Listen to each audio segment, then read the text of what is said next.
How does milk get from the cow to the store shelves? Well, my name is Hubert Rommen, and I farm here with my brother Wally, and took over this operation in the late 80s from our parents, and been here ever since. The story of Rommen's Dairy goes all the way back across the Atlantic to the Netherlands, also known as Holland.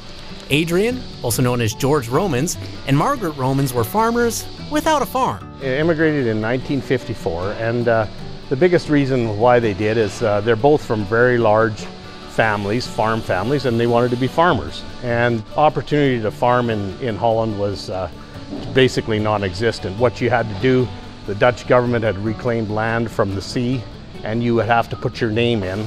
If you were lucky enough to get your name drawn out of a hat, you could rent this farm and eventually buy it off the government. But the chances of you getting one were there would be 3,000–4,000 names in there, and they'd give out 2 farms a year. So the chances of ever getting a farm were few and far between. So when they immigrated in '54, he started working for a farmer in Bazzano, and of course had to learn the language and everything else. So at that point, he worked there for 8 years, had 5 children at that point, and managed to scrape up enough money to put a down deposit on the present farm that we're at now today. The dairy barn looked a lot different back then. Well, I guess if you want to start from when Dad first came onto this place, he started in an old shed and basically hand milked six or 7 cows. Then he had a little room where he had a cream separator in there, and he would separate the cream from the milk. So the byproduct of that, of course, is skim milk, and the cream would go into a cream can, and it was hauled into a local dairy in Brooks at the time. So he sold the cream. Then what you would do is feed the skim milk to pigs. So that was fairly typical back in that era, that farmers would be more of a mixed operation rather than strictly milk. I guess he did that for about 7 or 8 years, and in 1970 there was an opportunity to get a contract from Palm Dairies out of Calgary, and that's kind of how the quota system evolved.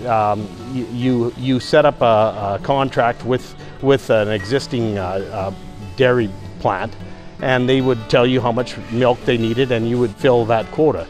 So eventually that evolved into what we have now is a provincial system, but also responsible nationally as well. If you know anyone who's hand-milked a cow, you'll know it's not easy work. Eventually the time came for upgrades. Like I said, when Dad started, he started milking cows by hand.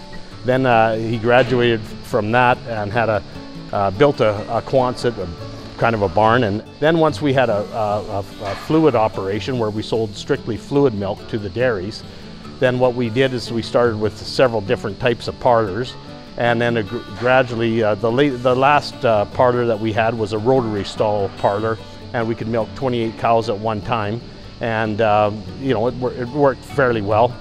But with the new technologies that are available now we've gone to the robotic milkers, which they, in the terms that we like to call it, it's a VMS, which is a voluntary milking system.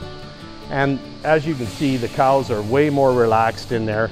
They can come on their own. Like normally a cow peaks in their lactation at about 6 weeks, so they produce a lot of milk. With this system, they can come and get milked up to 6 times a day. So if they have discomfort in their udder, that's what gets them to come to the robot and to get milked. Also, they are enticed into the robot with feed. In the old system, we only milked them twice a day. So on those higher producing cows, they would actually have some discomfort in the udder. So I think this is just made for a healthier cow and a more relaxed atmosphere. You're not chasing the animals.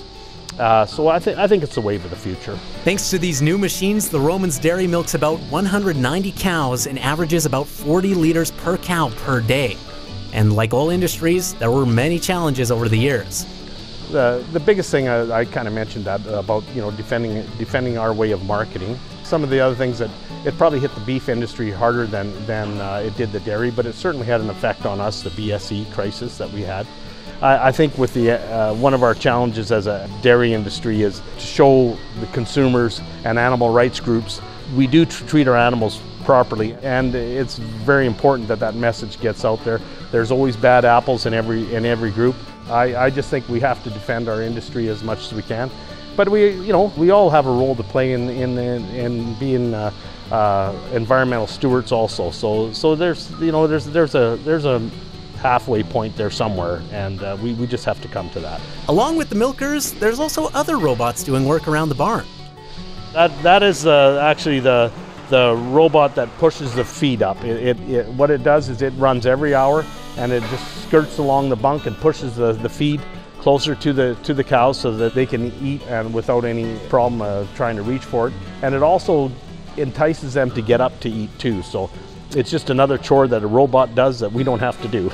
We did name it, and I named it after Dad. We call it George, so we can still say he's working on the farm, even though he's passed.